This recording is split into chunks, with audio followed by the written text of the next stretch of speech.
Hello les gars, on se retrouve aujourd'hui pour une petite vidéo analyse, une vidéo qui va être consacrée au jeu de garde de Levi Jones Leary lors de sa finale du CGI il y a quelques mois. Euh, en quelques mots sur Levi avant de commencer, pour ceux qui le connaîtraient pas, Levi Jones Leary c'est un combattant australien qui vient initialement du gi, qui avait fait sensation il y a quelques années au plus haut niveau, en ceinture noire adulte, en remportant notamment les Europes, les Pan Am et, euh, et le Spider Invitational.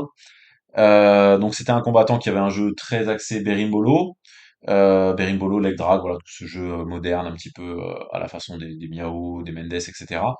Et qui a un peu subitement disparu de la scène de la compétition pour revenir récemment en Nogi.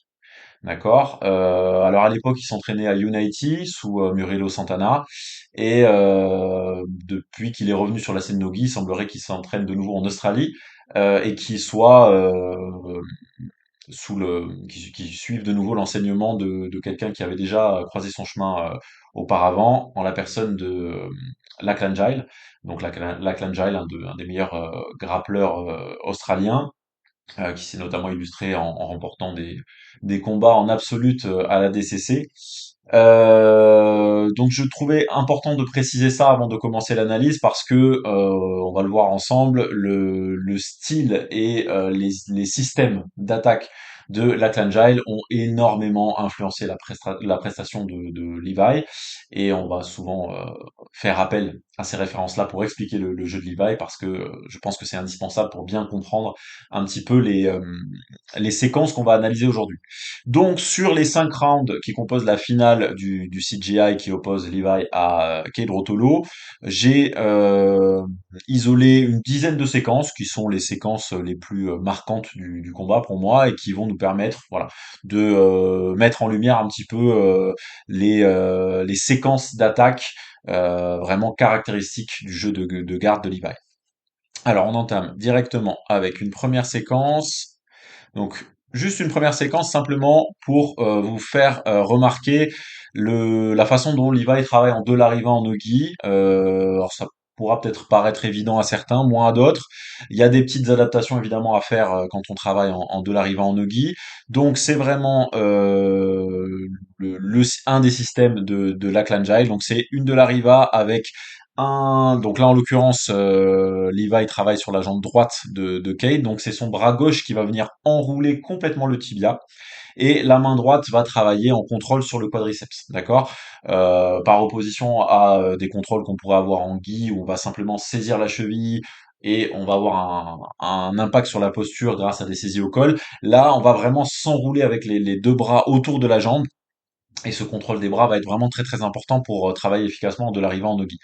Donc c'était le petit détail à, à remarquer là dans cette séquence où Levi va attaquer un baby bolo. Donc on voit qu'avec la main gauche, il va venir accrocher la jambe gauche de Cade pour venir travailler en baby bolo. C'est une des premières attaques du système de la clan que je vais développer par la suite.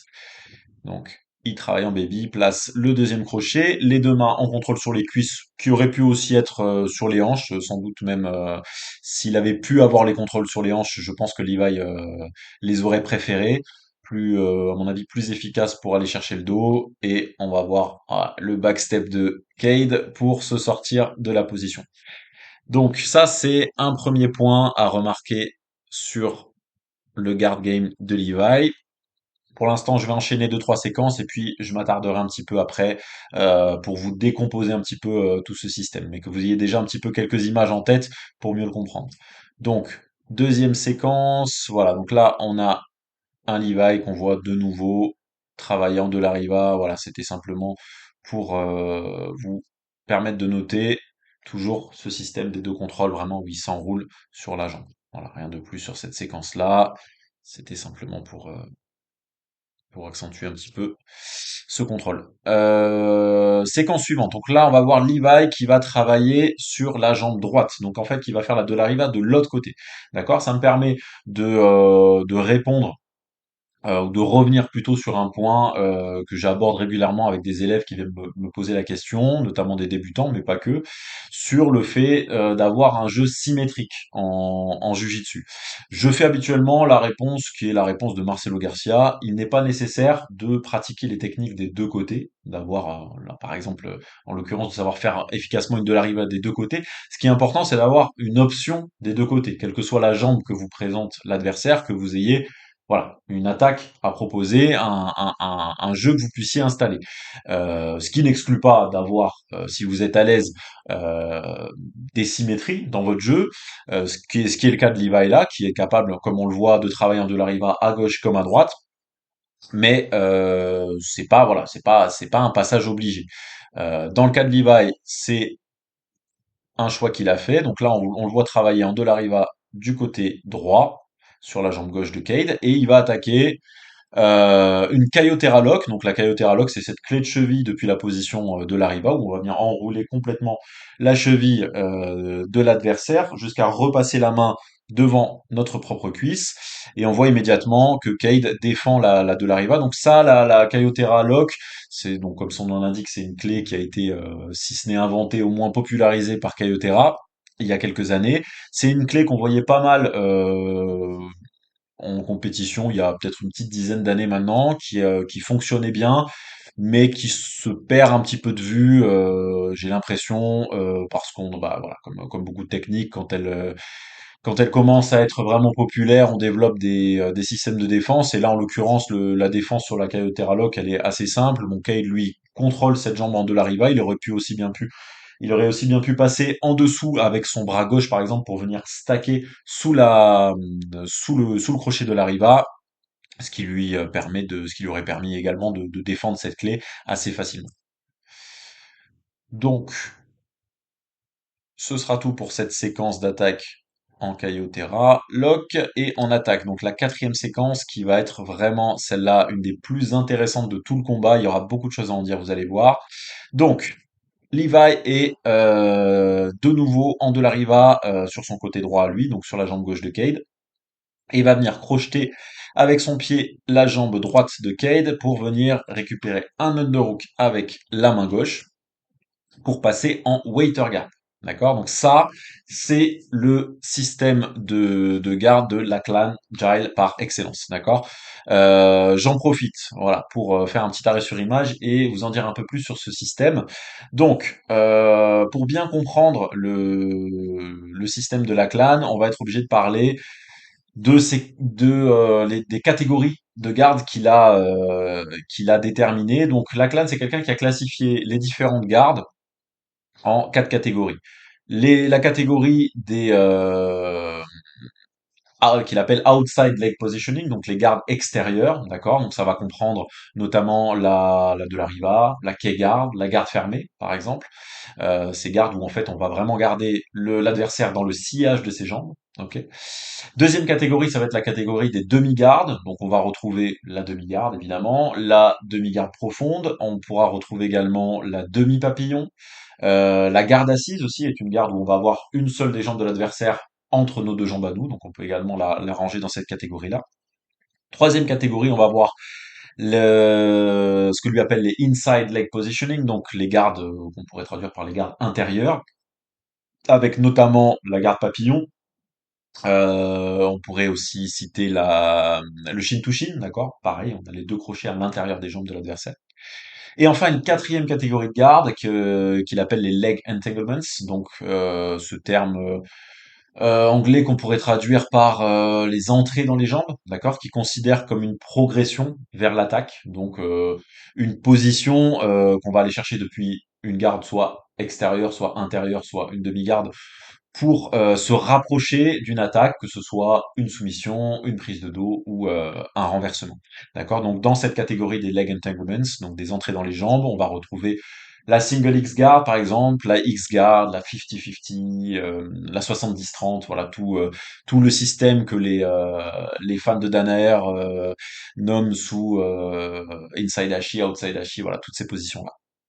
Donc voilà pour ce qui est de la classification de l'Ackland par rapport aux différentes gardes.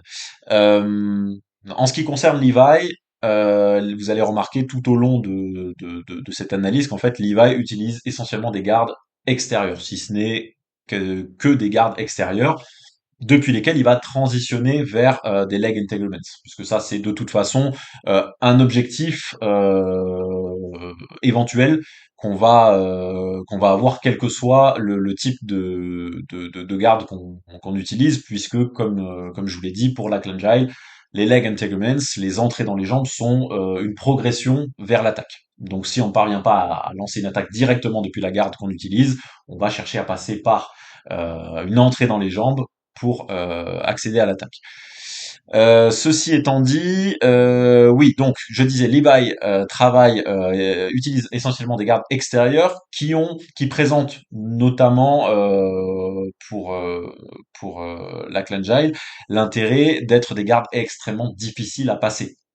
C'est les gardes les plus sécuritaires, d'accord? Si on compare aux demi-gardes et aux gardes papillons, c'est des gardes de son propre aveu, enfin disons de son expérience, mais aussi de la mienne. Vous pouvez éventuellement me dire ce que vous en pensez vous dans les commentaires, qui sont voilà les gardes les plus sécuritaires, les gardes les plus difficiles à passer. C'est des gardes donc qui offrent voilà une grande qualité de rétention de garde, qui vont permettre aussi de faire des transitions vers les entrées dans les jambes assez facilement. Si vous voulez en savoir un petit peu plus à ce sujet, je vous conseille donc une vidéo qui est disponible sur YouTube de la Clangile qui s'appelle Which Style of Guard Do You Play? Je vous mettrai le lien dans la description, bien évidemment. Si vous parlez anglais, voilà, ça peut être intéressant pour en comprendre, en apprendre un petit peu plus sur cette classification de garde qui est très intéressante. Donc, je reviens à cette petite séquence. On est parti d'une position de la riva, donc une garde extérieure, hein, pour aller chercher une waiter.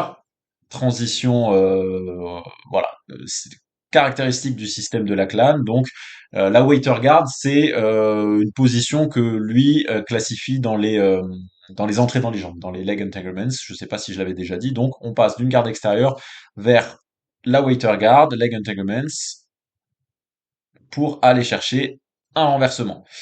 Donc, renversement sur une sorte de modified X-guard, pareil, position caractéristique du système de la clan. Cade contre-attaque avec un triangle. Levi va défendre et on va atterrir dans une position. Voilà, je fais un petit arrêt sur image. Alors, une position qui pourrait passer pour anecdotique si on connaît pas bien le jeu de Levi, mais en fait, on est sur une des positions caractéristiques de son jeu, là, de son jeu bien à lui, à Levi, c'est la Xanadu Guard. Donc la Xanadu Guard, je vous mettrai quelques extraits de positions d'attaque qu'on peut faire depuis cette garde. C'est pour bien la comprendre, il faut s'imaginer en K-guard. Et en K-guard, le pied qui est habituellement dans la hanche va remonter dans l'aisselle et on va se placer un peu plus en garde inversée, c'est-à-dire la tête tournée vers les jambes de l'adversaire pour aller chercher notamment des renversements et des entrées vers le crucifix. Donc là, ce qui permet de bien comprendre la position et de voir que Levi est en Xanadu Guard. Donc on le voit pas vraiment sur l'image, mais sa jambe gauche est en crochet sous l'aisselle. Sa main droite est en contrôle de la hanche. Ça, c'est un des positionnements caractéristiques de la Xanadu Guard. La main gauche la contrôle le bras de Cade. Alors généralement en Xanadu, Levi va plutôt être en underhook sur la jambe droite de l'adversaire. Et la jambe droite de Levi va pouvoir travailler aussi pour aller chercher un crucifix. Je vous mettrai un extrait où Levi fait cette position. Un crucifix, donc voilà, pour développer d'autres attaques. Donc ce qui pourrait passer pour un simple scramble est en fait une position tout à fait maîtrisée de la part de Levi. Voilà, on voit vraiment ce crochet là sous l'aisselle, ce crochet gauche sous l'aisselle et ce travail avec la jambe droite et Kate qui désengage et qui défend la position. Ok les gars, on s'arrête là aujourd'hui pour cette analyse de la garde de Levi en finale du CGI. J'ai décidé de la diviser en deux parties pour que ce soit un petit peu plus digeste. Donc je vous donne rendez-vous dans 2 semaines pour la suite de l'analyse. Os les gars, à bientôt.